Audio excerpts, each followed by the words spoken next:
যখন তর্ক বিতর্ক শুরু হয়ে গেল, নমরুদ এক পর্যায়ে ডাক দিয়ে বলেন, ও ইব্রাহিম, তোমার আল্লাহ কি করতে পারে? তোমার আল্লাহ কি পারে? একটু দেখাও, তোমার আল্লাহ কি পারে? তোমার আল্লাহ কি করতে পারে? হযরত ইব্রাহিম আলাইহিস সালাতু ওয়াস সালাম বলেন, ইয ক্বালা ইব্রাহিমু রাব্বিয়াল্লাযী ইউহয়ী ওয়া ইউমীত। ইব্রাহিম আলাইহিস সালাতু ওয়াস সালাম বললেন, আমার আল্লাহ পাক রব্বুল আলামিন জীবিতকে মৃত্যু দান করতে পারে, জীবিতকে মৃত্যু করতে পারে আর মৃত্যুকে জীবিত করতে পারে। এটা হলো আমার আল্লাহ পাক রব্বুল আলামিনের ক্ষমতা। নমরুদ ডাক দিয়ে বলেন, ইব্রাহিম, এটা তো আমিও পারি। নমরুদ বলে, এটা আমিও পারি। নমরুদ দুইজন কয়েদি লোককে সামনে পেশ করলেন। একজনের ফাঁসির রায় হয়েছিল, যার ফাঁসির রায় হয়েছিল তাকে মুক্ত করে দিলেন, আর যার মুক্ত হওয়ার কথা ছিল তাকে ফাঁসি দিয়ে দিলেন। এবার নমরুদ বলেন, ইব্রাহিম দেখো, তোমার আল্লাহ জীবিতকে মৃত্যু করতে পারে, আমিও জীবিতকে মৃত্যু করতে পারি। কারণ এই লোকটার ফাঁসি হয়েছিল, এই লোকটা যদি ফাঁসি দিয়ে হতো তাহলে নিশ্চিত তার মৃত্যু ছিল, আর এই লোকটা কিছুদিনের মধ্যে জামিন হতো।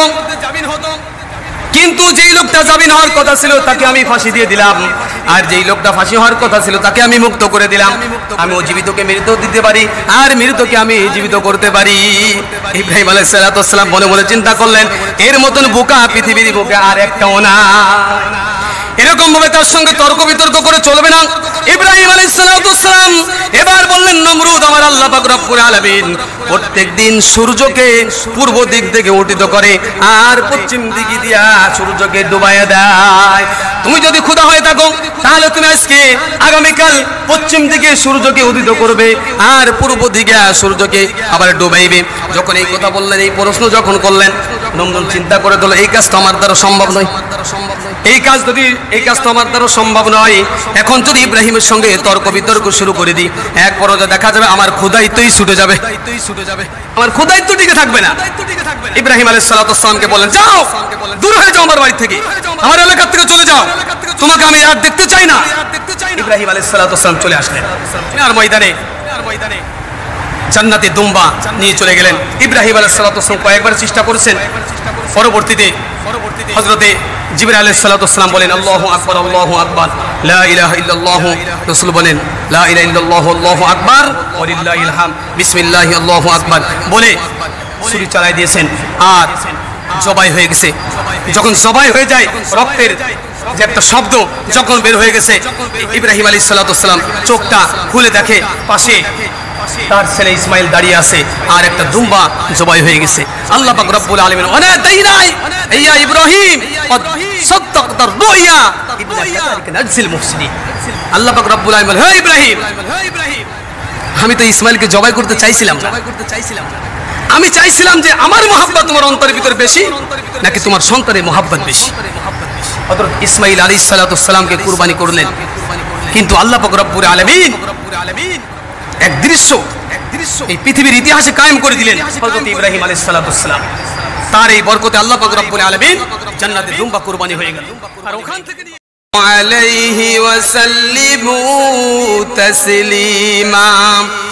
আল্লাহুম্মা সাল্লি আলা রূহি মুহাম্মাদিন ফিল আরওয়াহ وعلى جسد محمد في الأجساد وعلى قلب محمد في القلوب وعلى قبر محمد في القبور.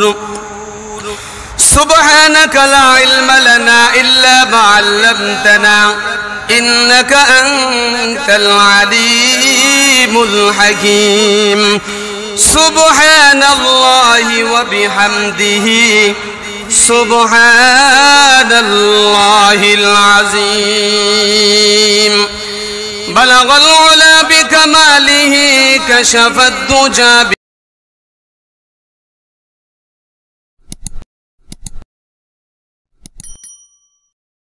الشمس والقمر بحسبان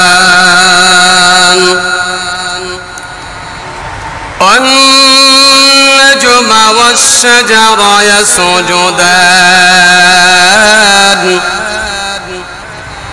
وفضل زمانا على زمان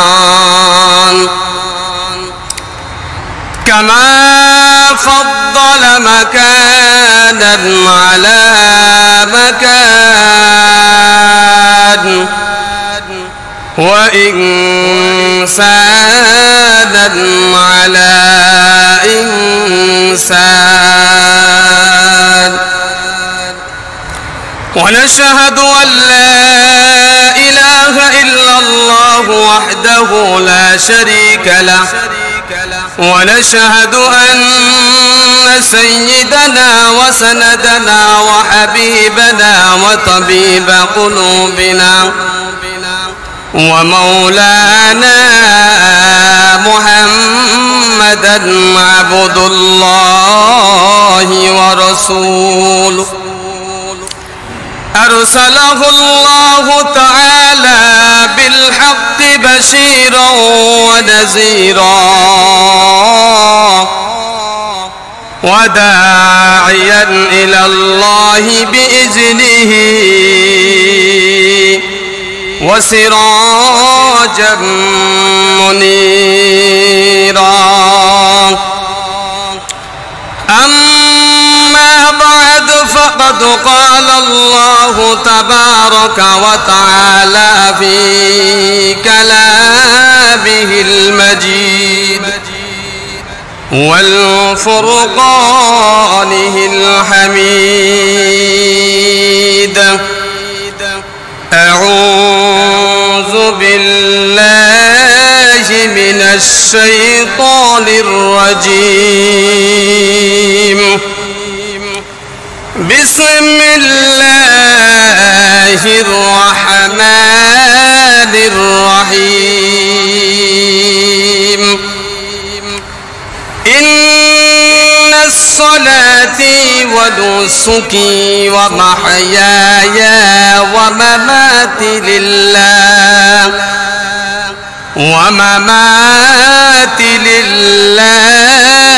رب العالمين وقال الله تبارك وتعالى إذ قال لأبيه يا أبت لم تعبد ما لا يسمع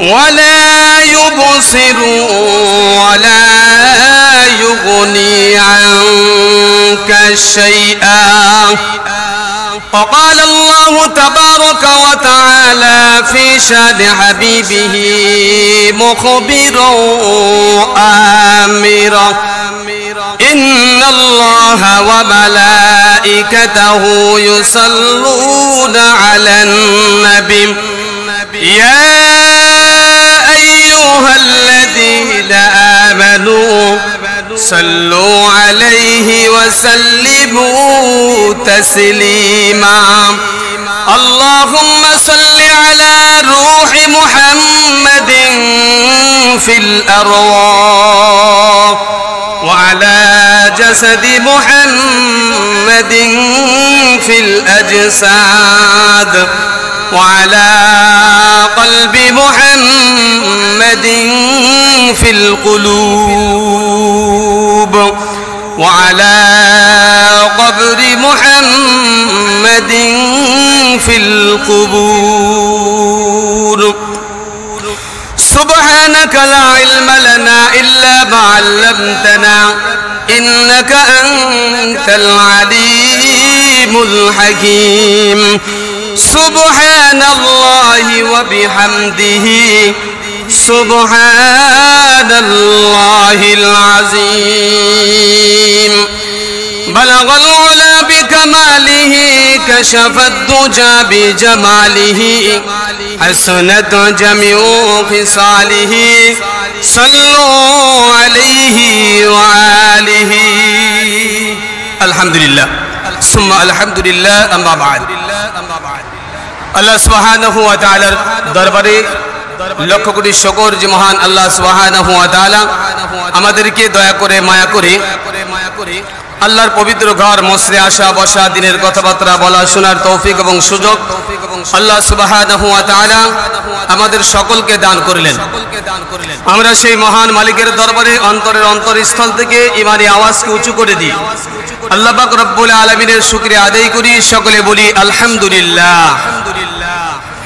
আল্লাহ পাক রব্বুল আলামিনের আরো শুকরিয়া যে মহান আল্লাহ তাআলা আমাদেরকে সুস্থ শরীর দান করে আল্লাহর ইবাদতের জন্য কবুল করেছেন। এই জন্য আমরা সেই মহান মালিকের দরবারে আবার শুকরিয়া আদায় করি আলহামদুলিল্লাহ।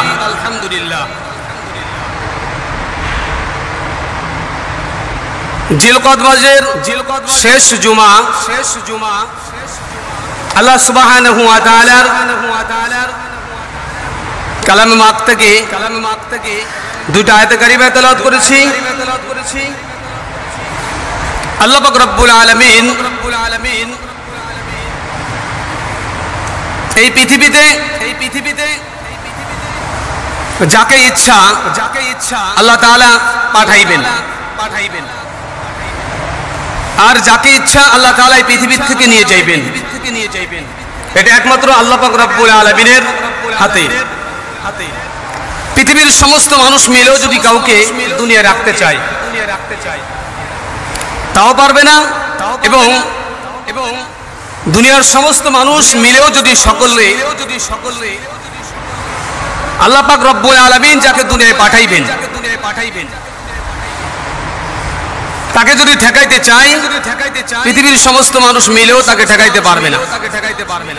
আল্লাহ পাক রব্বুল আলামিনের সিদ্ধান্তই আল্লাহ পাক রব্বুল আলামিন যা করতে চান সেটাই হবে। এই পৃথিবীতে দুইজন মানুষ যে পৃথিবীতে আসার সময় বাধাগ্রস্ত হয়েছেন। দুনিয়ার মানুষ চাইতেছিল না যারা দুনিয়ায় আসুক। হযরত মুসা আলাইহিস সালাতু ওয়াস সালাম যখন দুনিয়া আগমন করবেন ফিরাউন স্বপ্নে দেখলেন। স্বপ্নের পর থেকে মুসা আলাইহিস সালাতু ওয়াস সালাম যাতে দুনিয়া আসতে না পারে এর যত কৌশল আছে সব কৌশল অবলম্বন করলেন। এমনকি ঘোষণা করে দেওয়া হলো এই বছরের মধ্যে যে পুরুষ সন্তান জন্মগ্রহণ করবে তাকে হত্যা করা হবে।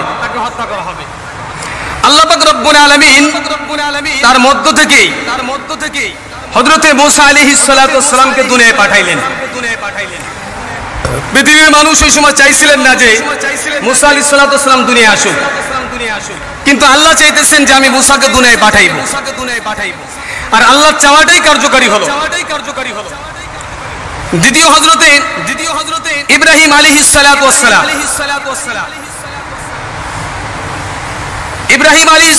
সালাম দুনিয়ায় আগমন করবেন, দুনিয়ায় আসবেন। এমন সময় নমরুদের রাজ দরবারে সব থেকে বড় জ্যোতিষী প্রত্যেক দিন নমরুদকে সারা দিনের খবর নমরুদের কাছে পেশ করেন আগামী দিন কোনো বিপদ আছে কিনা।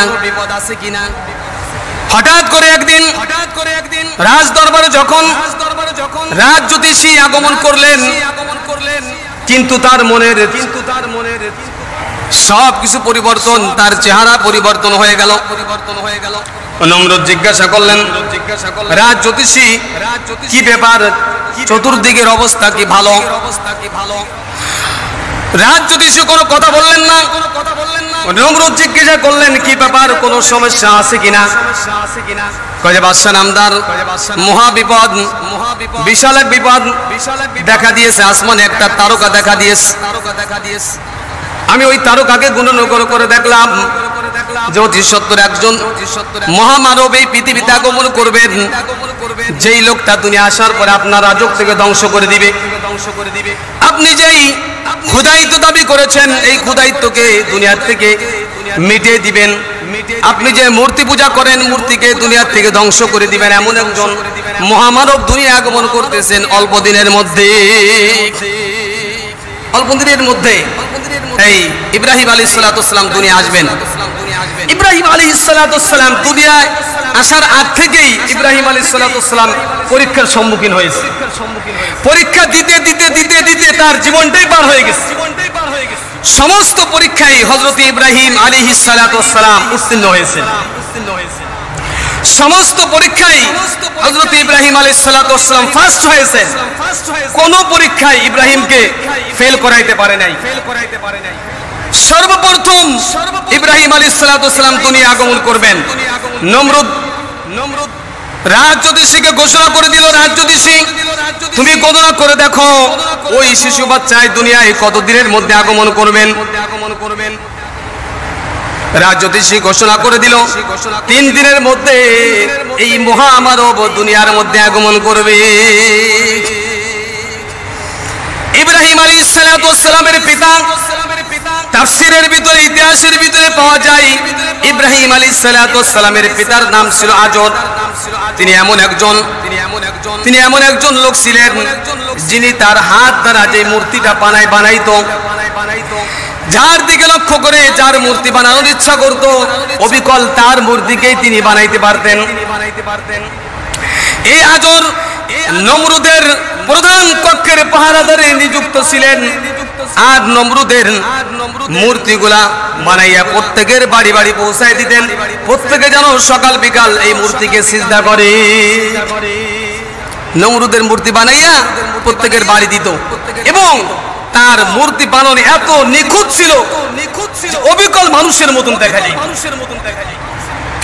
ইব্রাহিম আলাইহিস সালাম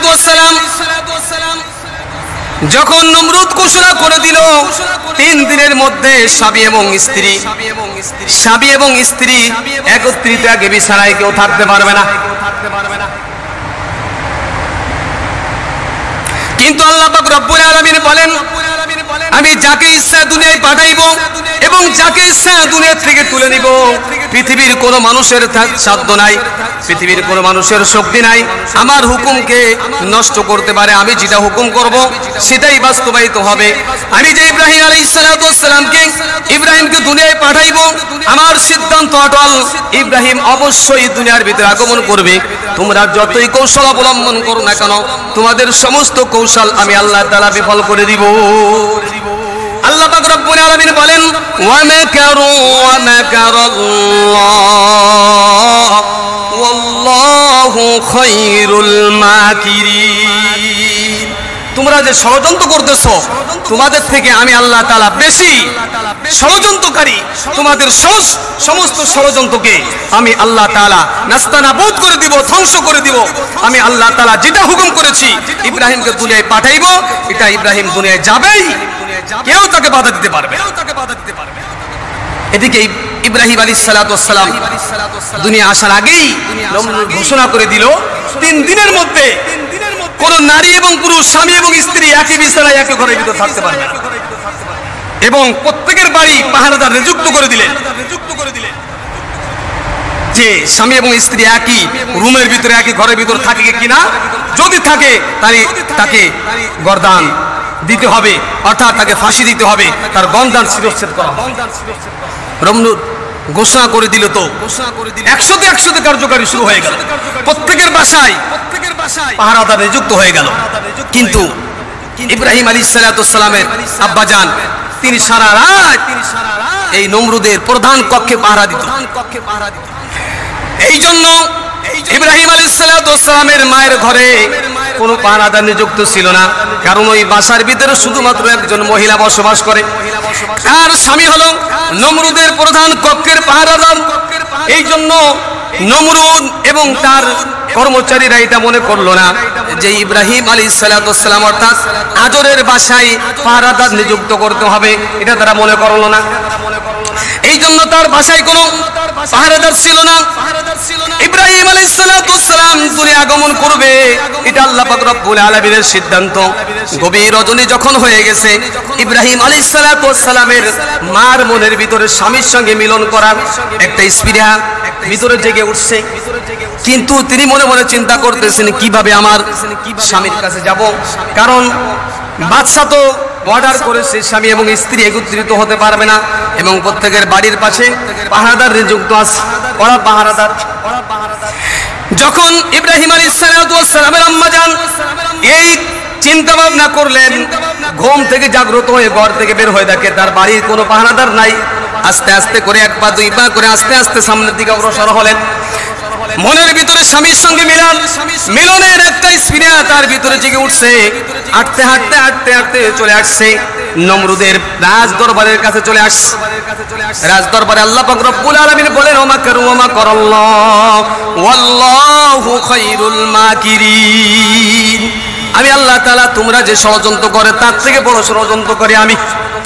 ইব্রাহিম আলাইহিস সালামের আম্মা জান যখন রাজ দরবারের গেটের সামনে আসছে, দেখে নজর করে দেখে রাজ দরবারে যত পাহারাদার নিযুক্ত ছিল সকলেই ঘুমে বিভোর হয়ে গেছে।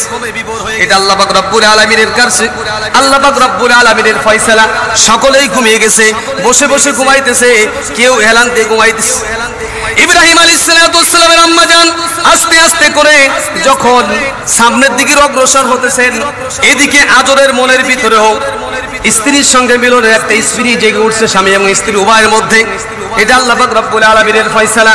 কিন্তু আজর মনে মনে চিন্তা করতেছেন, পাহারাদার, এই পাহারাদারের চোখকে ফাঁকি দিয়ে কেমন করে আমার স্ত্রীর কাছে যাব। এই চিন্তা ভাবনা যখন মনের ভিতরে আসতেছেন, এমন সময় দেখে তার নিজের স্ত্রী ওই রাজ দরবারে পৌঁছায় গেছে। এটা আল্লাহ পাক রব্বুল আলামিনের ইশারা, আল্লাহ পাক রব্বুল আলামিনের সিদ্ধান্ত। আল্লাহ পাক রব্বুল আলামিন বলেন, ওয়া মাকারু ওয়া মাকারাল্লাহ ওয়াল্লাহু খায়রুল মাকিরিন। ইব্রাহিম আলাইহিস সালামের পিতা আজর ফিরাও নমরুদ যেই কক্ষের ভিতরে, যেই ঘরের ভিতরে, যেই রুমের ভিতরে আছেন, তার পাশের রুমে তার স্ত্রীকে নিয়ে গেলেন। স্ত্রীকে বলতেছেন, কি ব্যাপার, কেউ দেখেছে নাকি? কয় না, সবাই ঘুমে বিভোর হয়ে গেছে। স্বামী এবং স্ত্রী মিলন হয়ে গেল। স্ত্রীকে বলতেছে, খুব সাবধানে বাড়ি যাইবে, দেখবে কেউ যেন তোমাকে না দেখে। কিন্তু আল্লাহ পাক রব্বুল আলামিন এমন একটা ফয়সালা করে দিয়েছেন, সমস্ত মানুষ ঘুমে বিভোর হয়ে গেছে। যে যেখানে পাহারাদার আছে সমস্ত পাহারাদার ঘুমাইতেছেন।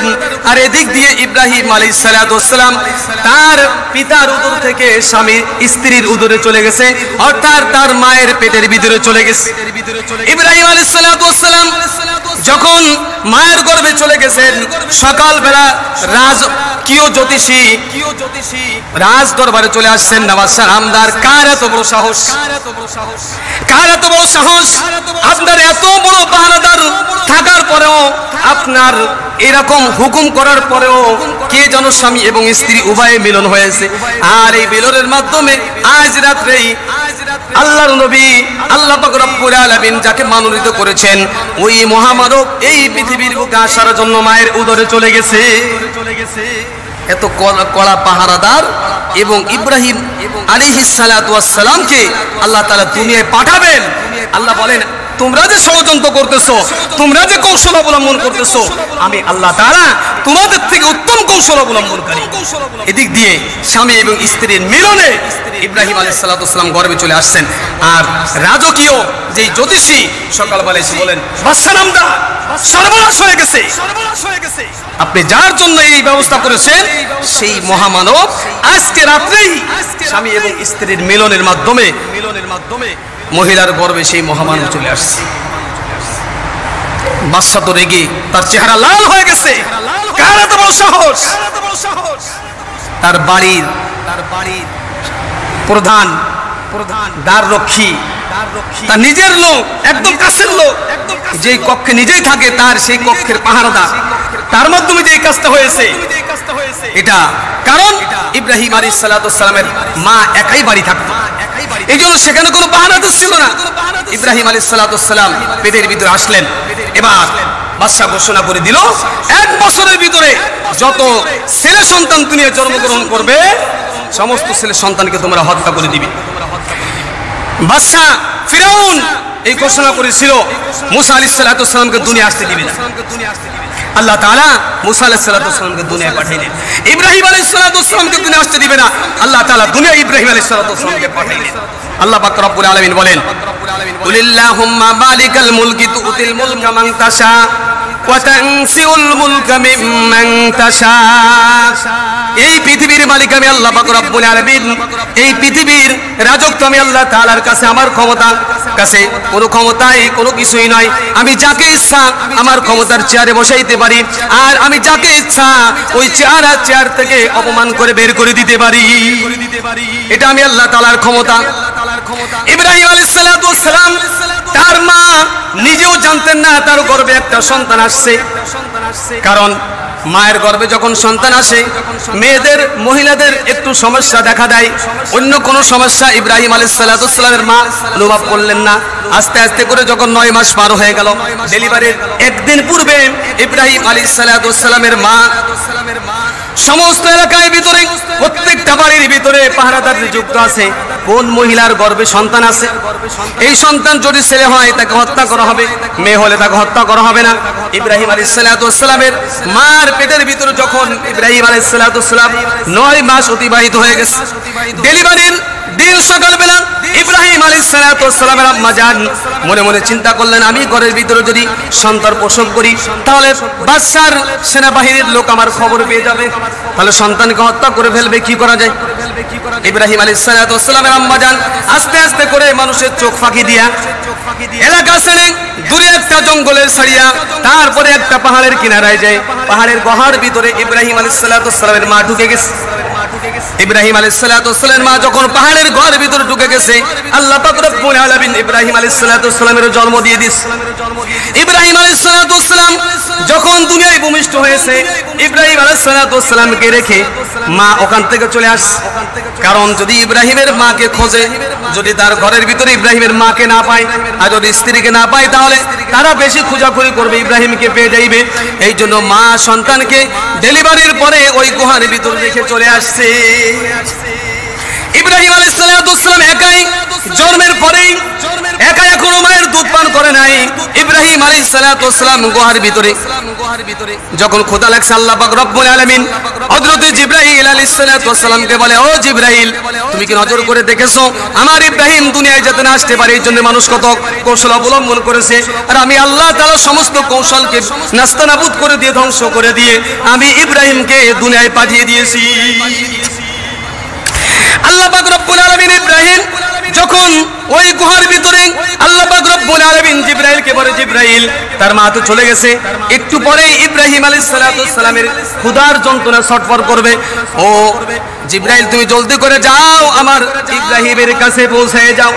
আল্লাহর ফেরেশতা হযরত জিবরাইল আলাইহিস সালাতু ওয়াস সালাম ডাক দিয়ে রব্বুল আলামিন, আমি কি জান্নাত থেকে একটা দুম্বা নিয়ে যাব নাকি? দুধের কোনো ব্যবস্থা করব নাকি? হয় না, তুমি জলদি করে ইব্রাহিমের কাছে চলে যাও, যা কিছু ব্যবস্থা আমি আল্লাহ পাক রব্বুল আলামিন কুদরতি ব্যবস্থা করে দিব। হযরত জিবরাইল আলাইহিস সালাতু ওয়াস সালাম আগমন করলেন। হযরত ইব্রাহিম আলাইহিস সালাতু ওয়াস সালামকে কোলে নিলেন। যখন ক্ষুধা লাগছে, এমন সময় আল্লাহ পাক রব্বুল আলামিন হযরত জিবরাইল আলাইহিস সালাতু ওয়াস সালামকে ডাক দিয়ে বলে, জিবরাইল, আমার বন্ধুর ক্ষুধা লাগছে, তাড়াতাড়ি করে তার দুধের ব্যবস্থা করো। জিবরাইল ডাক দিয়ে বলে, রব্বুল আলামিন কিভাবে দুধের ব্যবস্থা করব? আল্লাহ পাক রব্বুল আলামিন বলেন, ডান হাতের শাহাদাত আঙ্গুলটা তার মুখের ভিতরে ঢুকাইয়া দাও।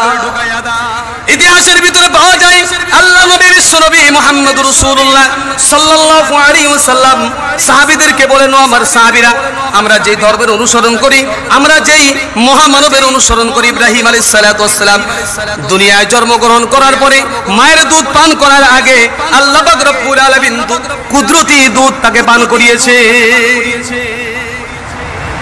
হযরত ইব্রাহিম আলাইহিস সালাতু ওয়াস সালামের মুখের ভিতরে যখন জিবরাইল আলাইহিস সালাতু ওয়াস সালাম ডান হাতের এই শাহাদাত আঙ্গুলটা যখন ঢুকে দিয়েছে, আল্লাহ পাক রব্বুল আলামিন ওই শাহাদাত আঙ্গুল দিয়া দুধ বের করা শুরু করে দিয়েছে। দুধ বের হওয়া শুরু করে দিয়েছে। ইব্রাহিম আলাইহিস সালাতু ওয়াস সালাম চুষতেছেন, আর কিছুক্ষণের মধ্যেই তার পেট ভরে গেছে। জিবরাইল আলাইহিস সালাতু ওয়াস সালাম মুখটা যখন আঙ্গুলটা মুখের থেকে বের করে দেখে যে আঙ্গুলের মাথা থেকে ছিদ্র হয়ে গেছে, ওখান থেকে দুধ বের হইতেছে। হাদিসের ভিতরে পাওয়া যায় তার পাশের আঙ্গুলটা, এই মাঝখানে যে আঙ্গুলটা, এটার ভিতর দিয়া আল্লাহ পাক রব্বুল আলামিন কুদরতি মধু বের হইত। ইব্রাহিম আলাইহিস সালাতু ওয়াস সালাম এই দুইটা আঙ্গুল দিয়ে দুধ এবং মধু, এই দুইটা হলো জান্নাতি খাবার। দুধ এবং মধু দুইটা হলো জান্নাতি খাবার।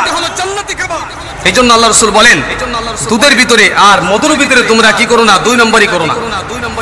যারা দুনিয়ার ভিতরে দুধের ভিতরে 2 নম্বরই করবে, মধুর ভিতরে 2 নম্বরই করবে, আল্লাহ পাক রব্বুল আলামিনের কাছে জবাবদিহিতা করা লাগবে। কারণ আল্লাহ পাক রব্বুল আলামিন দুনিয়ার মানুষের জন্য জান্নাতে 2 প্রকারের খাবার পাঠিয়েছে। ইব্রাহিম আলাইহিস সালাতু ওয়াস সালামের আম্মা জান প্রত্যেকদিন সকালবেলা মানুষের চোখকে ফাঁকি দিয়া ইব্রাহিম আলাইহিস সালাতু ওয়াস সালামের কাছে যাইতেন, আর তার স্তনটা মুখের ভিতর ঢুকায় কিছু দুধ পান করাইতেন।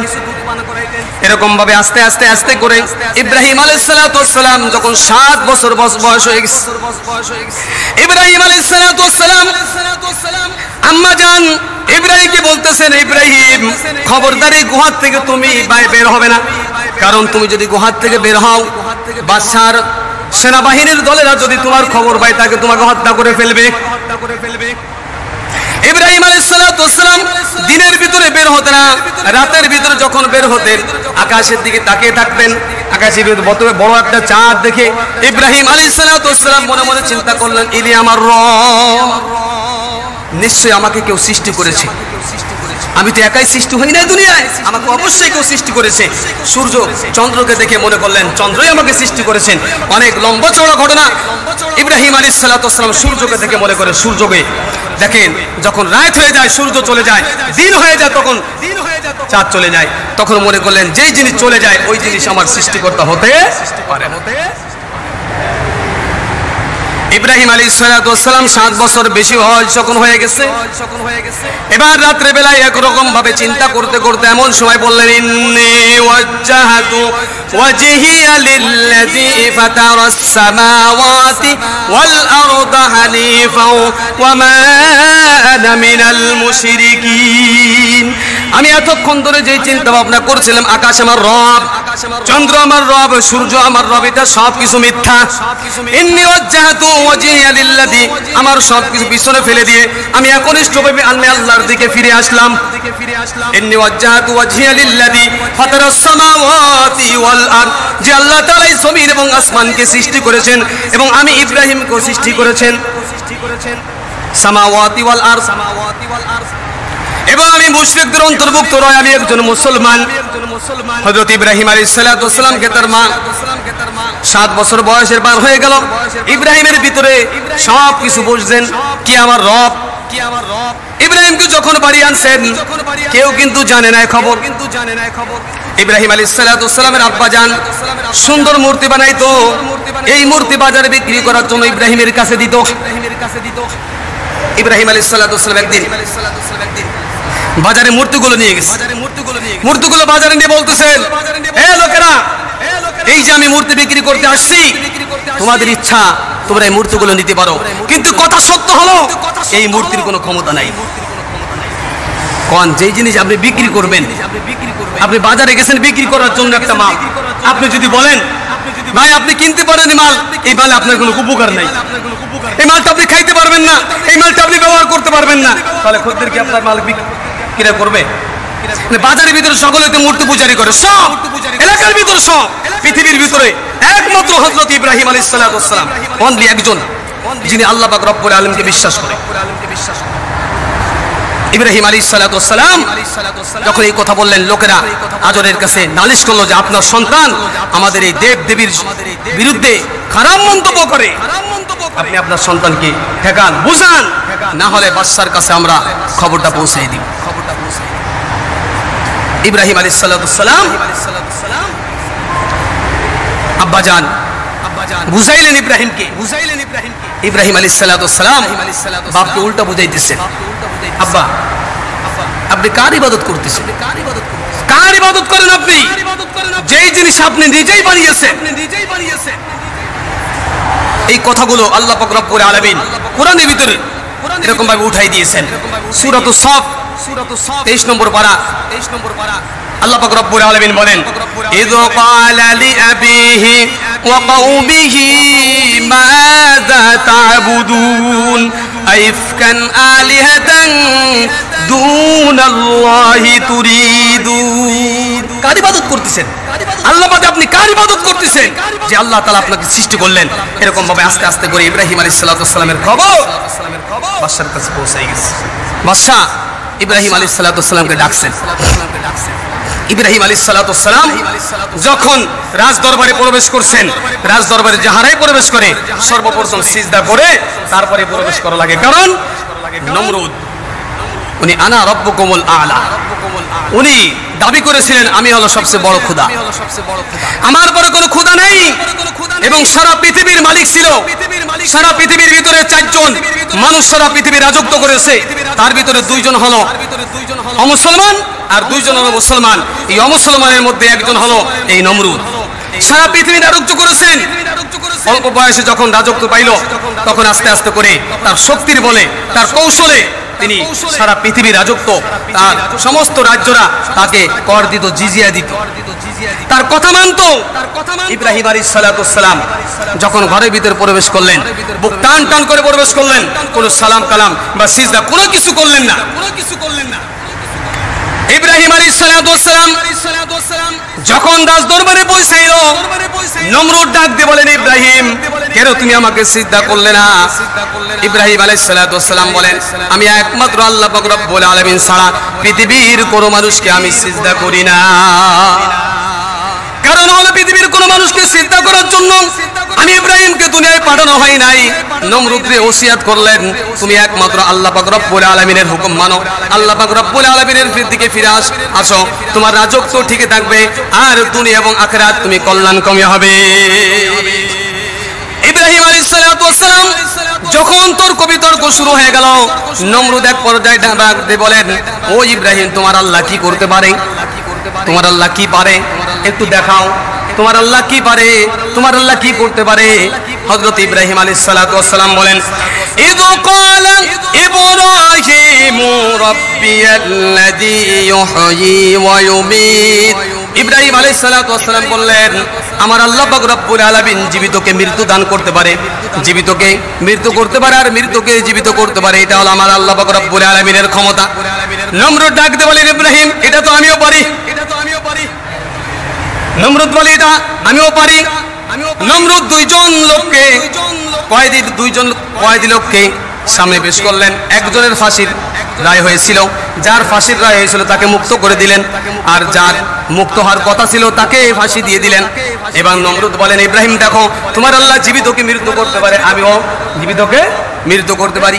কারণ এই লোকটার ফাঁসি হয়েছিল, এই লোকটা যদি ফাঁসি দিয়ে হতো তাহলে নিশ্চিত তার মৃত্যু ছিল, আর এই লোকটা কিছুদিনের মধ্যে জামিন হতো। কিন্তু যেই লোকটা জামিন হওয়ার কথা ছিল তাকে আমি ফাঁসি দিয়ে দিলাম, আর যেই লোকটা ফাঁসি হওয়ার কথা ছিল তাকে আমি মুক্ত করে দিলাম। আমিও জীবিতকে মৃত্যু দিতে পারি আর মৃতকে আমি জীবিত করতে পারি।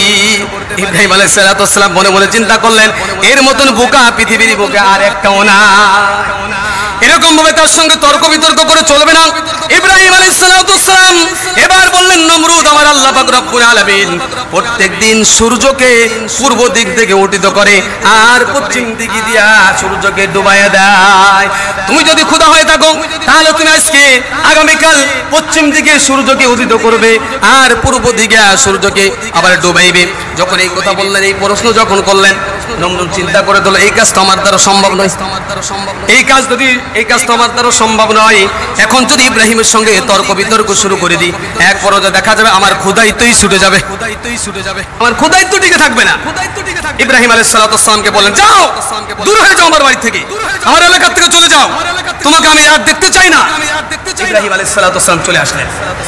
চলে আসার পরে কিছুদিন এরকম চলে গেলেন। একদিন হঠাৎ করে এলাকার সকল যুবকেরা ইব্রাহিম আলাইহিস সালামকে বুঝাইল যে তুমি শুধু একজন, যিনি গায়েবী একজন আল্লাহ, যে আল্লাহকে দেখা যায় না, এই আল্লাহকে বিশ্বাস করো। আর আমরা সকলেই যে খোদাকে দেখা যায় আমরা তার বিশ্বাস করি, তুমি আমাদের খোদার বিশ্বাস হয়ে যাও। ইব্রাহিম আলাইহিস সালাম তাদেরকে দিনের দাওয়াত দিতে থাকলেন। এক পর্যায়ে ইব্রাহিম আলাইহিস সালাম হিন্দুদের দুর্গাপূজা, হ্যাঁ দুর্গাপূজা বড় পূজা বলে না, দুর্গাপূজার দিন দেখবেন যারা দুর্গাপূজায় গেছেন একটা মূর্তি আছে 10 হাত, হ্যাঁ দশাত, এর নাম হলো দুর্গা, এর নাম হলো দুর্গা। এই দুর্গা পূজার দিন ইব্রাহিম আলাইহিস সালামকে সকলে মিলে ইব্রাহিম আলাইহিস সালাম রিকোয়েস্ট করলেন, ভাই চলেন আমাদের মেলা একটু ঘুরে আসি। উনি বললেন, উনি কৌশল অবলম্বন করলেন, বললেন ভাই আমি অসুস্থ, আমি যাইতে পারবো না। ইব্রাহিম আলাইহিস সালাম মনে মনে চিন্তা করলেন এইটাই সুযোগ, কারণ এলাকার ভিতরে কি দেশের ভিতরে কেউ নাই, সকলেই মেলায় চলে গেছে। যাওয়ার সময় ওই দুর্গাকে সালাম করে গেছে, আবার আসার সময় আবার সালাম করে আসবে। ইব্রাহিম আলাইহিস সালাম সুযোগটাকে কাজে লাগাইয়া ইব্রাহিম আলাইহিস সালাম একটা কুড়াল নিয়ে ওই দুর্গার ভিতরে চলে গেলেন, সমস্ত মূর্তিকে এরকম ভেঙে চুরমার করে দিলেন। ইব্রাহিম আলাইহিস সালাম বড়টা অর্থাৎ দুর্গার গাড়ের ভিতরে যখন এই কুড়ালটা ঝোলা রাখলেন, সকলে যখন আসলেন প্রশ্ন করাল, ইব্রাহিম আমাদের এই মূর্তিগুলোকে কে ভাঙছে? কে ভাঙছে মানে? কুড়াল কার কাছে? কুড়াল যে কার কাছে? কয় দুর্গার কাছে। তাকে কি জিজ্ঞাসা করো? ইব্রাহিম আলাইহিস সালাম যখন এই কথা বললেন, তখন এক পর্যায়ে লোকরা বললেন, কি ভাই তুমি তো জানোই যে আমাদের খোদা নড়াচড়া করতে পারে না।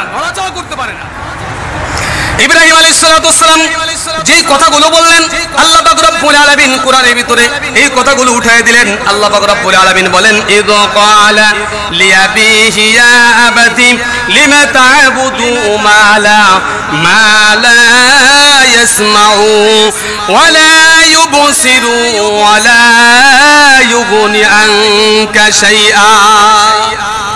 ইব্রাহিম আলাইহিস সালাম সমস্ত লোকদেরকে ডাক দিয়ে বলেন, এ আমার সম্প্রদায়, এমন জিনিসের ইবাদত তোমরা কেন করো যেই জিনিসের কোনো শক্তি নাই, কথা বলার শক্তি নাই, যেই জিনিস খাইতে পারে না, যেই জিনিস নড়তে পারে না, যেই জিনিস মানুষের কল্যাণ অকল্যাণ কোনো কিছু করতে পারে না, এমন জিনিসের ইবাদত কেন তোমরা করো?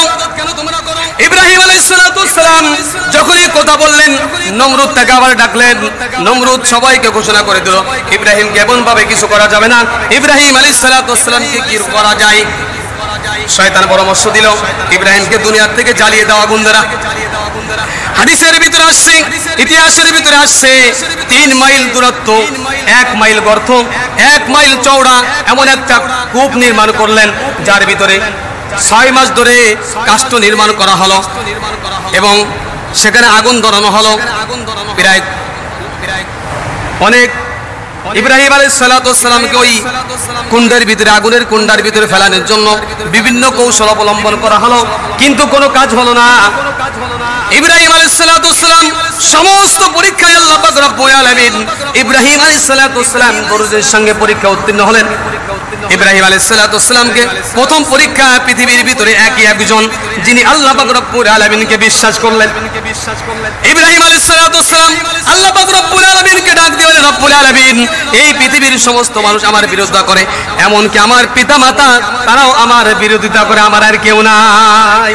ইব্রাহিম আলাইহিস সালাম পৃথিবীর ভিতরে 1 নম্বর একজনই মানুষ, যিনি আল্লাহ পাক রব্বুল আলামিনের একাত্মবাদের স্বীকার করেছিলেন, আর সমস্ত মানুষ আল্লাহ পাক রব্বুল আলামিনকে স্বীকার করে না। প্রথম পরীক্ষা ইব্রাহিম আলাইহিস সালাম উত্তীর্ণ হয়ে গেলেন। দ্বিতীয় পরীক্ষা ইব্রাহিম আলাইহিস সালামকে আগুনের কুণ্ডার ভিতরে ফেলানো হলো। ফেলানোর সময় ইব্রাহিম আলাইহিস সালাম সাহায্যের জন্য হযরত জিবরাইল আলাইহিস সালাম তার সৈন্য সীমান্ত নিয়ে উপস্থিত হয়েছে। জিবরাইল বলেন, ইব্রাহিম আপনার কোনো সাহায্য থাকলে আপনি আমাকে বলতে পারেন, আমি আপনার সাহায্যের জন্য প্রস্তুত। ইব্রাহিম আলাইহিস সালাম জিবরাইলকে বললেন, জিবরাইল তুমি যে আমাকে সাহায্য করবে, এটা আল্লাহ পাক রব্বুল আলামিনের হুকুম নিয়ে আসছো নাকি? কয় না, আল্লাহর পক্ষ থেকে আসিনি, আমার নিজের পক্ষ থেকে আপনাকে সাহায্য করার জন্য আসছি। ইব্রাহিম আলাইহিস সালাম হযরত জিবরাইল আলাইহিস সালামকে প্রশ্নের জবাব দিলেন, ও জিবরাইল, আল্লাহ পাক রব্বুল আলামিনকে এই দৃশ্য দেখতেছে না? আল্লাহকে জানেন আমার খবর, আমি কোথায় আছি, আমি কেমন আছি, আমার তোমার কোনো সাহায্য দরকার নেই। আল্লাহ পাক রব্বুল আলামিন যদি আমাকে সাহায্য না করে, ইব্রাহিম আলাইহিস সালাম দর্শির সঙ্গে কঠিন পরীক্ষার মোকাবেলা করলেন। আল্লাহ পাক রব্বুল আলামিন বলেন, ও ইব্রাহিম তুমি চিন্তা করো না, আমি আল্লাহ পাক রব্বুল আলামিন তোমাকে সাহায্য করব। আল্লাহ পাক রব্বুল আলামিন বলেন, মানুষ যখন চেষ্টা করে, চেষ্টার যেখান থেকে তার চেষ্টা শেষ হয়ে যায়, ওখান থেকে আল্লাহ পাক রব্বুল আলামিনের সাহায্য শুরু হয়ে যায়। অনেক লম্বা চড়ো করে ইব্রাহিম আলাইহিস সালামকে আগুনের ভিতরে ফেলানো হলো। যখন আগুনের ভিতরে ফেলে দিয়েছেন, আল্লাহ পাক রব্বুল আলামিন ঘোষণা করে, ও আগুন আগুনকে ঘোষণা করলো, আগুন রে, আমার বন্ধু ইব্রাহিমের জন্য তুমি আরামদায়ক হয়ে যাও। ঠান্ডার কথা বলা হয়নি, আরামদায়ক হয়ে যাও, তার মানে গরমও না ঠান্ডাও না, আরামদায়ক। হাদিসের ভিতরে আসছে ইব্রাহিম আলাইহিস সালাতু ওয়াস সালাম 40 দিন পর্যন্ত আগুনের কুণ্ডের ভিতরে ছিল। ইব্রাহিম আলাইহিস সালাতু ওয়াস সালামকে তার জীবনের কথা জিজ্ঞাসা করা হলে তোমার জীবনের সব থেকে আরামদায়ক কোন জিনিসটা বলা, কোন দিনগুলো ছিল?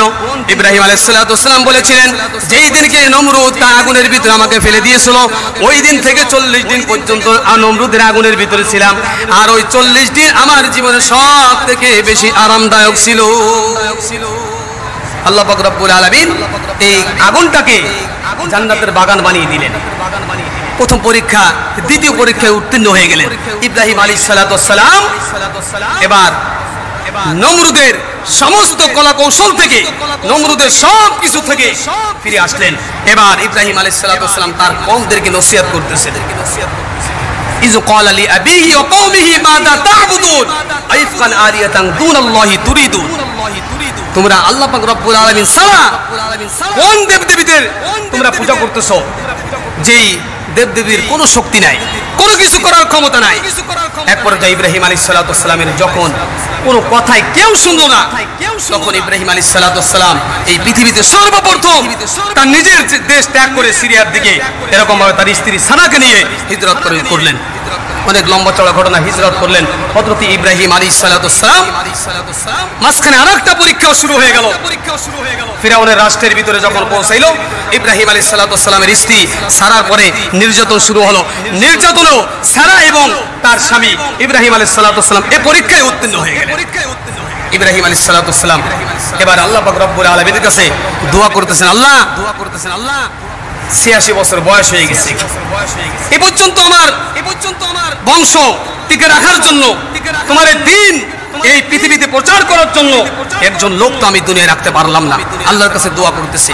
আল্লাহ পাক রব্বুল আলামিন এই কথাগুলো, ইব্রাহিম আলাইহিস সালাতু ওয়াস সালামের কথাগুলো কোরআনের ভাষায় আল্লাহ পাক রব্বুল আলামিন বলেন, فلما بلغ معه السعي قال يا بني إني أرى في المنام।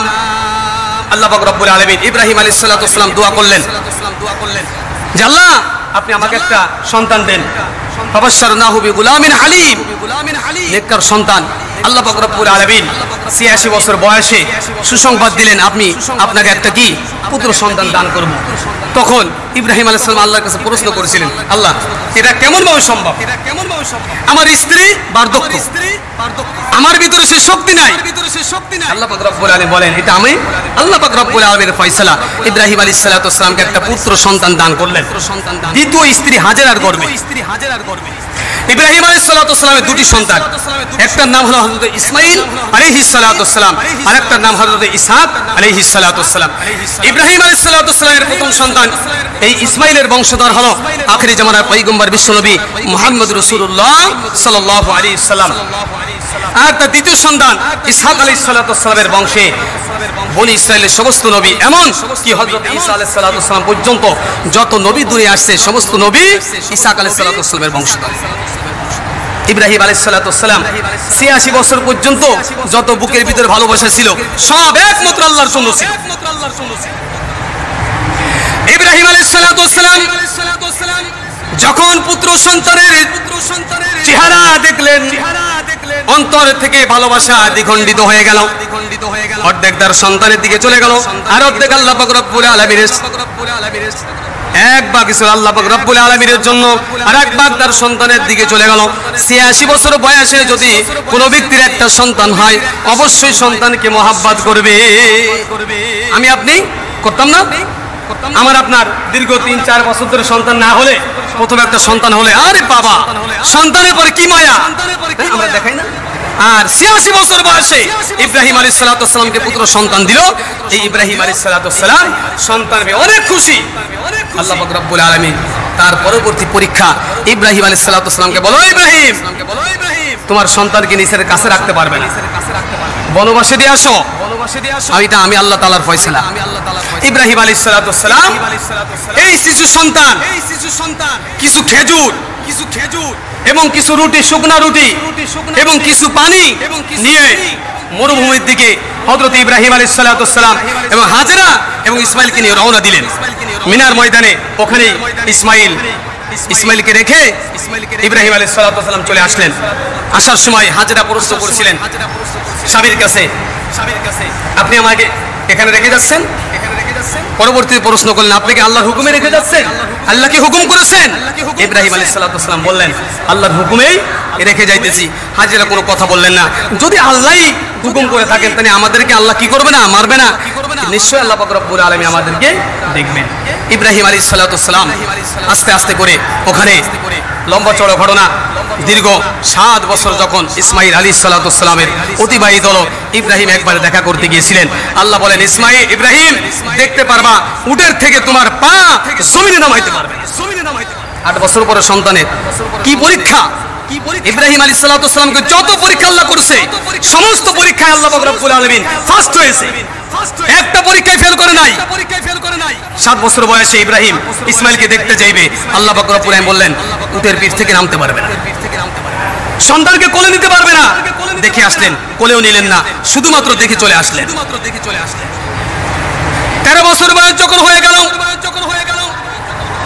জিলহজ মাসের 8 তারিখে ইব্রাহিম আলাইহিস সালাতু ওয়াস সালাম স্বপ্নের মাধ্যমে দেখতেছে, ইব্রাহিম রে, তোমার সন্তানকে তুমি আল্লাহর রাস্তায় জবাই করে দাও, কুরবানি করে দাও। ইব্রাহিম আলাইহিস সালাতু ওয়াস সালাম সকালবেলা ঘুম থেকে উঠিয়া মনে মনে চিন্তা করলেন, আমার সন্তানকে জবাই করতে বলল, এটা কি শয়তানের পক্ষ থেকে নাকি আল্লাহর পক্ষ থেকে? একদিন চিন্তা করলেন, পরবর্তীতে আবার ইব্রাহিম আলাইহিস সালাতু ওয়াস সালামকে 9 তারিখ ইব্রাহিম আলাইহিস সালাতু ওয়াস সালামকে আল্লাহর পক্ষ থেকে স্বপ্নের মাধ্যমে দেখা হলো, ইব্রাহিম, তোমার প্রিয় সন্তান ইসমাইলকে আমার জন্য কুরবানি করে দাও। 10ই জিলহজের রাত্রে আবার স্বপ্ন দেখাইলেন, ইব্রাহিম আলাইহিস সালাতু ওয়াস সালাম মিনার দিকে রওনা দিলেন। হাজেরার কাছ থেকে ইসমাইল আলাইহিস সালাতু ওয়াস সালামকে নিয়ে নতুন কাপড় পরিধান করিয়া, গোসল করাইয়া, আতর গরু বালাইয়া ইব্রাহিম আলাইহিস সালাতু ওয়াস সালাম ইসমাইলকে যখন রওনা দিলেন নিয়ে মিনার ময়দানে যখন রওনা দিলেন, ইতিমধ্যে শয়তান হাজেরাকে ডাক দিয়ে বলেন, হাজেরা, তোমার সন্তানকে তুমি কোথায় পাঠাইলা? শয়তান যখন এই প্রশ্ন করলে, হাজেরা তো শয়তানকে চিনতে পারে নাই। হাজেরার এই প্রশ্নের জবাবে হাজেরা বলতেছেন, আমার স্বামী আমার সন্তানকে দাওয়াত খেতে নিয়ে গেছে, হয়তো কোথাও নিয়ে গেছে, বেড়াইতে নিয়ে গেছে, পাই না, তোমার স্বামীর খোদা তোমার সন্তানকে জবাই করতে আদেশ করেছে, এই জন্য তোমার স্বামী তোমার সন্তানকে জবাই করার জন্য নিয়ে গেছে। এবার হাজেরা ডাক দিয়ে বলেন, আমার স্বামীকে যদি অর্ডার করে থাকে আমার আল্লাহ, তাহলে তো ঠিকই আমার স্বামী যা অর্ডার করা হয়েছে তাই পালন করবে। ইব্রাহিম আলাইহিস সালাতু ওয়াস সালামকে ধোঁকা দিলেন, ইসমাইলকে ধোঁকা দিলেন, কোনো ধোঁকায় কাজ হলো না। ইব্রাহিম আলাইহিস সালাতু ওয়াস সালাম মিনার ময়দানে পৌঁছে গেলেন। ইসমাইল আলাইহিস সালাতু ওয়াস সালামকে ডাক দিয়ে বলেন, ফালাম্মা বালাগা মাহু সায়া ক্বালা ইয়া বুনাইয়া ইন্নী আরা ফিল মানাম আন্নী আযবাহুকা ফানজুর মাযা তারা। ইব্রাহিম আলাইহিস সালাতু ওয়াস সালামকে আল্লাহ পাক রব্বুল আলামিন কঠিন পরীক্ষার সম্মুখীন করলেন, কঠিন পরীক্ষা। ক্বালা ইয়া বুনাইয়া ইন্নী আরা ফিল মানাম। ইব্রাহিম আলাইহিস সালাতু ওয়াস সালাম তার সন্তান ইসমাইলকে প্রশ্ন করলেন, আব্বা জান, আমি রাতে স্বপ্ন দেখি তোমাকে আমি জবাই করতেছি, কুরবানি করতেছি আল্লাহর জন্য, এখন তোমার মতামতটা কি? ইসমাইল আলাইহিস সালাতু ওয়াস সালাম আব্বাকে ডাক দিয়ে বলতেছেন, আব্বা জান, আপনি কোনো চিন্তা করেন না, আল্লাহ পাক রব্বুল আলামিন আপনাকে যেই হুকুম করেছেন, আপনার হুকুম, আপনি আল্লাহর হুকুম আপনি বাস্তবায়িত করেন, আপনি পালন করেন, আপনি আমাকে ধৈর্যশীলদের অন্তর্ভুক্ত পেয়ে যাবে। তার মানে আল্লাহ যে হুকুম করেছেন আমি হুকুমে রাজি আছি।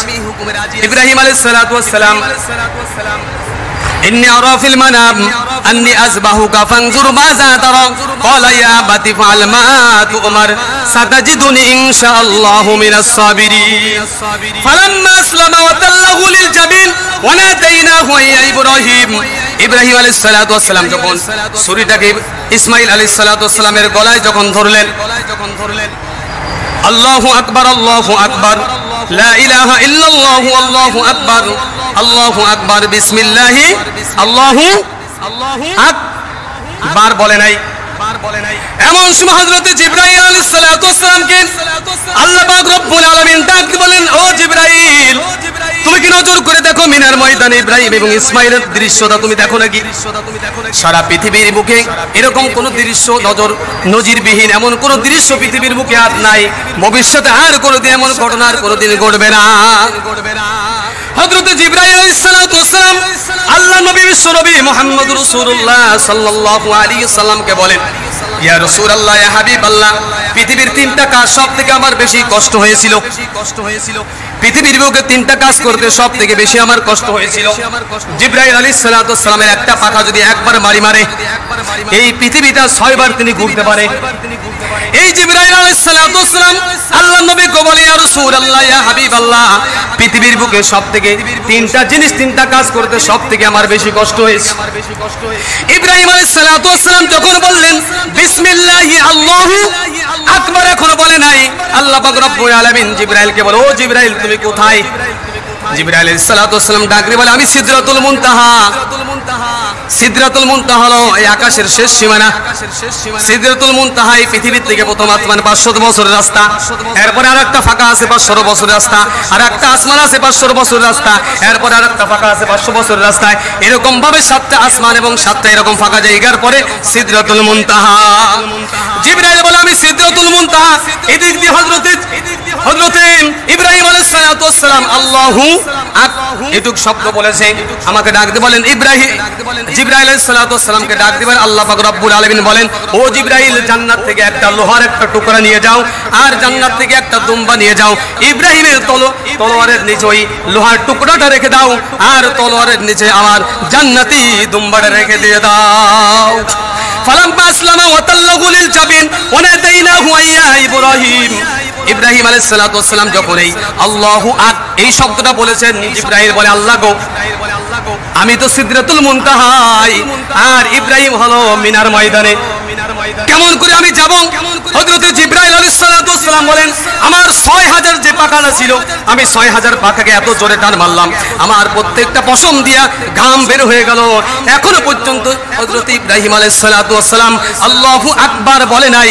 এই সময়ের ভিতরে 1 সেকেন্ডের ভিতরে সিদরাতুল মুনতাহার দিকে থেকে আমি জান্নাতের ভিতরে যে ওই জান্নাতের ভিতরে থেকে একটা লোহার টুকরো নিয়া, একটা দুম্বা নিয়া আমি মিনার ময়দানে হযরত ইব্রাহিমের তলোয়ারের নিচে আমি চলে আসছি।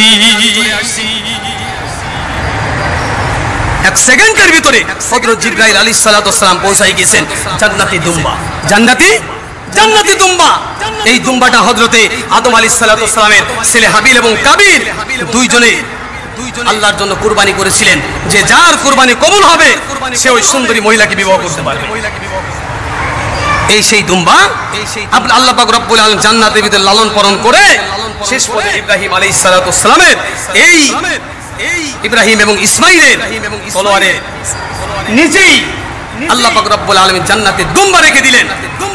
হযরত জিবরাইল আলাইহিস সালাতু ওয়াস সালাম বলেন, দ্বিতীয় আরেকটা কষ্ট হয়েছে যখন ইয়াকুব আলাইহিস সালাতু ওয়াস সালামের সন্তানেরা 10 ভাই মিলে ইউসুফ আলাইহিস সালাতু ওয়াস সালামকে যখন বাবার কাছ থেকে বুলাইয়া যখন ময়দানে নিয়ে গেছেন, কূপের ভিতরে যে কূপটা 80 হাত লম্বা ছিল, 80 হাত লম্বা, ওই কূপের ভিতরে একটা দড়ি, যে দড়িটা লম্বা ছিল 40 হাত, 40 হাত যখন গেছে দড়ির মাথাটা কেটে দিয়েছে। এই কূপের নিচেই বিশাল এক পাথর ছিল। ইসমাইল যদি এই আল্লাহর নবী হযরতে ইসুফ আলাইহিস সালাতু ওয়াস সালাম কূপের ভিতরে পড়ে যায়, তাহলে ইসুফ আর দুনিয়ায় বেঁচে থাকবে না। আল্লাহ পাক রব্বুল আলামিন জিবরাইল, ও জিবরাইল কোথায় আছো? আমি সিদরাতুল মুনতাহা, যাও। আর 10 ভাই দড়িটা কেটে দিয়েছে, অল্প সময়ের ভিতরে এই কূপের নিচেই পড়ে যাবে আমার বন্ধু, তুমি তাড়াতাড়ি তোমার কুদরতি হাত পেতে দাও। হযরত জিবরাইল আলাইহিস সালাতু ওয়াস সালাম বলেন, ইয়া রাসূলুল্লাহ, আমার এত কষ্ট হয়েছিল, 6000 পাখাকে আমি এরকম ভাবে টান দিলাম, আমার প্রত্যেকটা পশমের গোড়া দিয়ে পানি বের হয়ে গেছে। এত কষ্ট আমার জীবনে কোনোদিন আর হয় নাই। আমি টান মেরে আমি যখন কুয়ের ভিতরে চলে আসলাম, এমন সময় এই আল্লাহর নবী হযরতে ইউসুফ আলাইহিস সালাতু ওয়াস সালাম এখনো পড়ে নাই, আমি তার নিচেই আমার কুদরতি পাখা বিছায় দিলাম। আল্লাহ পাক রব্বুল আলামিনের এই বন্ধু ইউসুফ আলাইহিস সালাতু ওয়াস সালাম আমার পাখার ভিতরে পড়লেন, একটু তিনি ব্যথা পাইলেন। তৃতীয় হলো হযরতে মুহাম্মদ রাসূলুল্লাহ সাল্লাল্লাহু আলাইহি ওয়াসাল্লাম তায়েফের ময়দানে যখন তিনি তায়েফবাসীদেরকে যেই বছর রসুলের স্ত্রী খাদিজাতুল কুবরা দুনিয়া থেকে চলে গেলেন, রসুলের দাদা দুনিয়া থেকে চলে গেলেন, শোকের বছর বলা হয়। ওই বছর উনি মনে মনে চিন্তা করলেন, আরব দেশে তো কেউ আমার কথা মানে না, দেখি তায়েফের ময়দানে আমার মামার দেশে যাই দেখি। মামার দেশে ইসলাম প্রচারের জন্য গিয়েছিলেন। মামার দেশের লোকেরা তাকে পাগল বলে এত পরিমাণ পাথর মারছিল যে প্রত্যেকটা পাথরে আল্লাহ রসুল সাল্লাল্লাহু আলাইহি সাল্লামের শরীর দিয়া এরকম রক্ত বের হইতেছিল। রসুলের সঙ্গী ছিল রসুলের পালক পুত্র জায়েদ, তিনি বললেন জায়েদের কাপড় পাগড়ি খুলে দিয়েছেন, রসুল রক্ত মুছতেছেন, সমস্ত পাগড়ি এবং জামা রক্তে রঞ্জিত হয়ে গেল। রসুল বলতে গেল, জায়েদ তোমার কাছে কি কোনো কাপড় আছে? ইয়া রাসূলুল্লাহ, আমার কাছে কোনো কাপড় নাই। তো রসুল সাল্লাল্লাহু আলাইহি সাল্লাম ওই রক্তগুলো হাত ধরে মালিশ করতেছে। জায়েদ জিজ্ঞাসা করলে, ইয়া রাসূলুল্লাহ, আপনি কি মনে করেন যে আপনি মালিশ করলে রক্ত আপনার ভিতরে চলে যাবে? আমি এটা মনে করি না, কিন্তু যদি আমার রক্তের কোনো একটা ফোঁটা এই তায়েফবাসী তায়েফ জমিনে পড়ে, আল্লাহ পাক রব্বুল আলামিন কিয়ামত কায়েম করে দিবে, এই জমিনে রাখবে না। আল্লাহ আমাকে এত মহব্বত করে, যদি আমার রক্তের একটা ফোঁটা যদি জমিনে পড়ে, এই জমিন আল্লাহ পাক রব্বুল আলামিন আর রাখবে না, কিয়ামত কায়েম হয়ে যেতে পারে। রক্ত মুছতেছেন জিবরাইল এবং অন্য ফেরেশতারা বলে, ইয়া রাসূলুল্লাহ, আপনি অর্ডার করেন, আপনি বলেন এই পাহাড়টাকে দুই পাহাড় একত্রিত করে তায়েফবাসী সবকে শেষ করে দিবি। আল্লাহ পাক রব্বুল আলামিন এমন সময় অজান্তে হযরত জিবরাইল আলাইহিস সালাতু ওয়াস সালাম বলেন, তার চোখ দিয়ে পানি বের হয়ে গেছে, রাসূলকে বলতে, ইয়া রাসূলুল্লাহ, আপনার অজান্তে আপনার পায়ের এই যে গোড়ালির নিচ দিয়া একটা ফোঁটা পানি রক্ত জমিনে পড়বে, চামড়া থেকে বের হয়ে গেছে। আমি জিবরাইলকে আল্লাহ পাক রব্বুল আলামিন হুকুম করো, জিবরাইল কোথায় আছো? আমি সিদরাতুল মুনতাহা, ওখান থেকে আমি আমার 6000 পাখাকে আমি এত জোরে টান মেরেছি। আল্লাহ পাক রব্বুল আলামিন বলেন, জিবরাইল, ওই রক্তের ফোঁটা যদি জমিনে পড়ে তাহলে আমি আর দুনিয়া রাখবো না, আমি আল্লাহ দুনিয়া রাখবো না, জলদি করে যাও, জমিনের ভিতরে যেন আমার রসুলের এই রক্তের ফোঁটা না পড়ে। ইয়া রাসূলুল্লাহ, ওই সময় আমি সিদরাতুল মুনতাহা থেকে আমার 600 পাখাকে টান মারিয়ে আপনার তায়েফের ময়দানে এসে আপনার রক্তের নিচেই আমার এই পাখাটা বিছিয়ে দিয়েছিলাম, সেই রক্তের টুকরা জমিনে পড়তে দেয় নাই। হযরত জিবরাইল আলাইহিস সালাতু ওয়াস সালামের পৃথিবীর ভিতরে সব থেকে কষ্টের এই তিনটা কাজ। হযরত জিবরাইল আলাইহিস সালাতু ওয়াস সালাম মিনার ময়দানে জান্নাতে দুম্বা নিয়ে চলে গেলেন। ইব্রাহিম আলাইহিস সালাতু ওয়াস সালাম কয়েকবার চেষ্টা করেছেন, পরবর্তীতে হযরতে জিবরাইল আলাইহিস সালাতু ওয়াস সালাম বলেন, আল্লাহু আকবার, আল্লাহু আকবার, লা ইলাহা ইল্লাল্লাহ।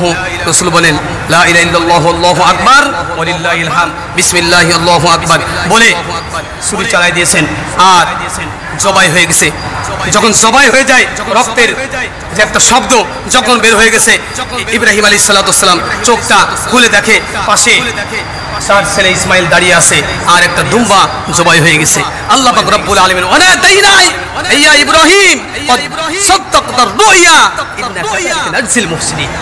আল্লাহ পাক রব্বুল আলামিন বলে, হে ইব্রাহিম, আমি তো ইসমাইলকে জবাই করতে চাইছিলাম না, আমি চাইছিলাম যে আমার মহব্বত তোমার অন্তরের ভিতরে বেশি নাকি তোমার সন্তানের মহব্বত বেশি। হযরত ইসমাইল আলাইহিস সালাতু ওয়াস সালামকে কুরবানি করলেন, কিন্তু আল্লাহ পাক রব্বুল আলামিন এক দৃশ্য এই পৃথিবীর ইতিহাসে কায়েম করে দিলেন। হযরত ইব্রাহিম আলাইহিস সালাতু ওয়াস সালাম, তার এই বরকতে আল্লাহ পাক রব্বুল আলামিন জান্নাতে দুম্বা কুরবানি হয়ে গেল।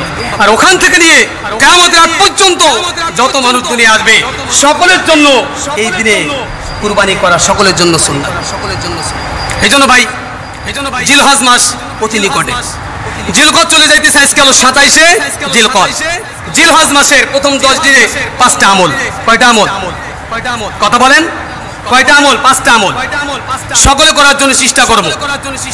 জিলহজ মাসের প্রথম 10 রাসূলুল্লাহ সাল্লাল্লাহু আলাইহি ওয়াসাল্লাম হযরত আবু হুরায়রা রাদিয়াল্লাহু তাআলা তিরমিজি শরীফের, নাসাই শরীফের হাদিসের ভিতরে আসছে, রাসূলুল্লাহ সাল্লাল্লাহু আলাইহি ওয়াসাল্লাম বলেন, এই 10 দিনের আমলের চেয়ে অন্য কোন আমল আল্লাহর কাছে শ্রেষ্ঠ না। অর্থাৎ 365 দিনের ভিতরে এই 10 দিনের আমল আল্লাহর তাআলার কাছে বেশি প্রিয়। একজন সাহাবী প্রশ্ন করে, ইয়া রাসূলুল্লাহ, শবে কদর থেকেও বেশি? রাসূলুল্লাহ সাল্লাল্লাহু আলাইহি ওয়াসাল্লাম বলেন, শবে কদর হলো রাতে, শবে কদর হলো রাতে, আর এটা হলো দিনে। অর্থাৎ জিলহজের প্রথম 10 দিন হলো দিনের আমল, দিনের সব। এই জন্য বলা হয়েছে যে জিলহজ মাসের প্রথম 10 দিনে 5টা আমল করবে। কয়টা আমল? 5টা আমল। 1 নম্বর যদি সম্ভব হয় এই 10 দিন রোজা রাখা, 9 দিন রোজা রাখা। যদি কেউ পারে নফল রোজা, নফল নামাজ, কোরআন তেলাওয়াত, তাসবিহ তাহলিল, জিকির আজকার বেশি বেশি করবে, এটা আল্লাহ পাক রব্বুল আলামিনের কাছে বেশি প্রিয়। এই জন্য আমাদেরকে এই জিলহজ মাস, আজকাল 27 তারিখ জিলকদের, শনি রবি সোমবারে হয়তো 1 তারিখ হতে পারে। তা আমরা সকলে চেষ্টা করি আমলগুলো করার জন্য। যদি কেউ সম্ভব পারি যে 9 দিন রোজা রাখতে, তাও যদি পারি, আর তা না হলে আরাফার দিন, 9 জিলহজ আরাফার দিন। কিন্তু যারা আরাফার ময়দানে উপস্থিত থাকবে তাদের জন্য না, 9 জিলহজ আরাফার দিন যারা রোজা রাখবে, এক হাদিসের ভিতরে আসছে 1 বছর পিছনের 1 বছরের গুনাহ মাফ, সামনে 1 বছরের গুনাহ মাফ।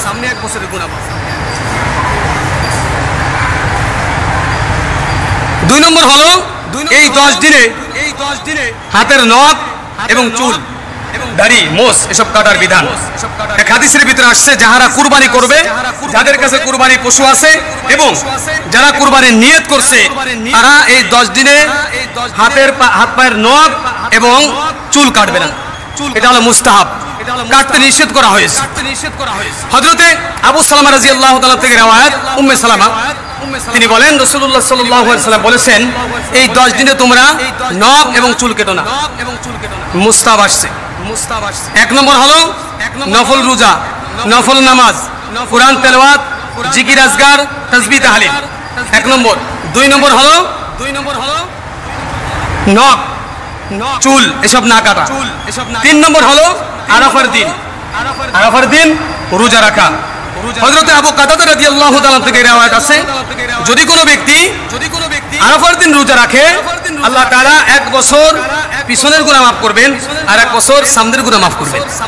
অথবা 1 বছর গুনাহ মাফ করবেন, 1 বছর নেক আমল অর্থাৎ রোজা রাখার সব আল্লাহ তাআলা তার আমলনামায় দান করবেন। পাবো না ইনশাআল্লাহ। তৃতীয় 4 নম্বর তাকবীরে তাশরীহ, যেটা 9 জিলহজ থেকে নিয়ে 13 জিলহজ আসর পর্যন্ত, 9 জিলহজ ফজর থেকে নিয়ে 13 জিলহজ আসর পর্যন্ত তাকবীরে তাশরীহ আল্লাহু আকবার আল্লাহু আকবার পুরুষের জন্য প্রত্যেক ফরজ নামাজের পর একবার বলা, আওয়াজ উঁচু করে দিয়ে, আর মহিলাদের জন্য নিম্ন ওয়াজিব। 5 নম্বর 10 জিলহজ কুরবানি করা, 10 জিলহজ কুরবানি করা। এই 5টা আমল এই জিলহজের 10 তারিখ পর্যন্ত, এই 5টা আমল যদি আমরা করতে পারি, আল্লাহ তাআলা আমরা অনেক নেকির ভাগীদারি হব, অনেক সব আল্লাহ তাআলা আমাদেরকে দান করবেন। আর ইব্রাহিম আলাইহিস সালাম যে দৃশ্য আমাদেরকে দেখাই গিয়েছেন, আমরা যদি এক হাদিসের ভিতরে বলেন, আল্লাহ পাক রব্বুল আলামিনের কাছে কুরবানির দিন রক্ত প্রবাহিত করা ছাড়া অন্য কোন নেক আমল আল্লাহর কাছে পছন্দনীয়। অর্থাৎ রক্ত প্রবাহিত করা হলো আল্লাহর কাছে সবথেকে শ্রেষ্ঠ আমল। এই জিলহজের 10 তারিখ কুরবানি করা, যাদের সম্ভব, যাদের পরে কুরবানি নিসাব যাদের পুরো হয়েছে, তাদের জন্য কুরবানি আবশ্যকীয়। এক হাদিসের ভিতরে আসছে, যাদের পরে কুরবানি ওয়াজিব হয়েছে, এরা যদি কুরবানি না দেয়, আল্লাহ রাসূল কঠোর হুঁশিয়ারি জানিয়ে দিয়েছেন, তারা যেন আমার ঈদগাহে না আসে। এই জন্য ভাই, যাদের পরে কুরবানি ওয়াজিব হয়েছে আমরা কুরবানি করব। আরেকটা কথা, অনেকে আমরা চিন্তা করি, বাজেট করি 50,000 টাকা কুরবানি দেব বা 80,000 টাকায় কুরবানি দেব, কিন্তু 80,000 টাকা নিয়ে ময়দানে যাওয়ার পরে আপনার হাতে গেছে, কিন্তু কি হয় নাই, পছন্দ হইতেছে না 80,000 টাকার ভিতরে, না নিয়ে চলে আসলো, আপনার জিম্বাই কুরবানি থেকে গেল, আপনি আল্লাহর কাছে জবাবদিহিতা করা লাগবে। আপনার পছন্দ হয়নি, যা পছন্দ হয়েছে, কুরবানি কি আপনি কি পছন্দ করবেন? আল্লাহ হুকুম করছে, তাই ইব্রাহিম আলাইহিস সালামকে হুকুম করেছে তার সন্তানকে জবাই করতে নিয়ে গেছে, আর আপনাকে তো আপনার মালের থেকে কুরবানি করার কথা বলে। আপনি পছন্দ না পছন্দর কি আছে? আল্লাহ হুকুম করছে, এটা আপনার পছন্দ হোক বা না হোক, যে কিছু আপনার কুরবানি করতেই হবে। আল্লাহ তাআলা আমাদের সকলকে যা কিছু বললাম শুনলাম আমল করার তৌফিক দান করুন। ওয়া মা তৌফিক ইল্লা বিল্লাহ। আসসালামু আলাইকুম ওয়া রাহমাতুল্লাহি ওয়া বারাকাতুহু।